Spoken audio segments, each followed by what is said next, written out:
This is now our 10th year of doing it, and I remember going back to the first one, and it was quite a small competition. And here we are today, with hundreds of thousands of entrants again. But people can cater their business on that, make changes, and take a positive slant and make a difference to people's lives. So I think it's a great competition, and long may it continue.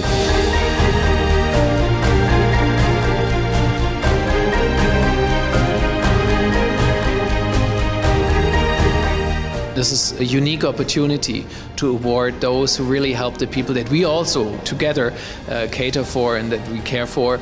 Basically all the audiologists which were nominated have been practicing the holistic approach, the person-centered approach, and that is exactly the message from the European Federation of Hard of Hearing.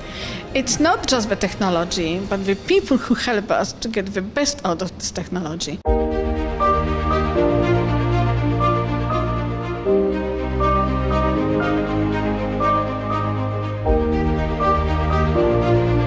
In any competition, you have to keep moving forward. So we have invested in some changes on the Audiologist of the Year branding, and you've seen that here tonight, and that'll take us forward for the foreseeable future. But we've also introduced a new sponsor to the event. We already have HEMA as a sponsor. We also have Audio Info as a sponsor, but we've introduced the European Federation for the Hard of Hearing. So we have a mix now of devices, power source, and people. So I think it's a really good mix to take us to our 11th competition next year. We have worked together with European Association of Hearing Aid Professionals in the developing of a European standard of hearing aid professional services. But also we have supported their development of the code of conduct. And quite a few of the criteria which are included in the competition are part of this code of conduct. So it was kind of a natural extension of what we are doing and who we are engaging with.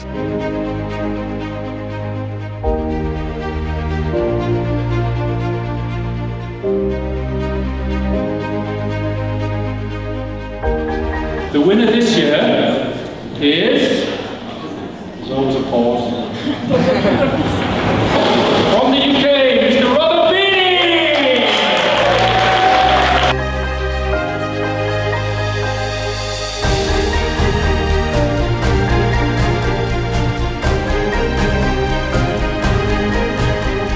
Once I eventually came down from the clouds and it dawned on me, I was incredibly proud.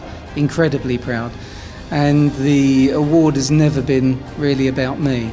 It's always been about the unsung heroes, the patients that I look after. It's been about the audiologists that work with me, and the award is as much for them as it is for me. And could you tell us a little bit about your patient and why they nominated you for the award? Chris's story is an amazing story. I've looked after her for nearly 20 years. She was asked to come to see me, which she didn't have much hope because everyone told her nothing could be done. And we've been on a journey together for 20 years. It's been an emotional roller coaster for both of us. The fact that patients are prepared to go public, the fact that they're prepared to tell their story engages them and me in a completely different way to anything else I've experienced. And the Audiologist of the Year Awards gives them that opportunity, and I would tell anyone in audiology this is something you should strive to try to attain. I love what I do. I get up in the morning excited about what's going to happen, about the emotional connection that will occur between myself and one of my patients, who I don't call patients. I don't call them clients. I call them friends. They're friends of the practice, and they're my personal friends. Our job as editors and journalists is to tell amazing stories. You provided to us very good stories and we would like to share with our audience. And so for us it's very important to this partnership with you. Having read the entries and the stories that people have had to tell about the audiologists, the hearing journeys, in some ways it's confirmed for me and for the rest of the board that our strategy and the way we are working is the correct one. This year's winner, Robert, just told me that this award is as much for him as for his customers and his clients. And I think it shows that the trust that a person with a hearing impairment conveys to his or her hearing audiologist is well earned and is something to be applauded. It's a call to action for people with hearing impairment to go to an audiologist and see what they can do for them. They really can change their life, and this is what this award is about.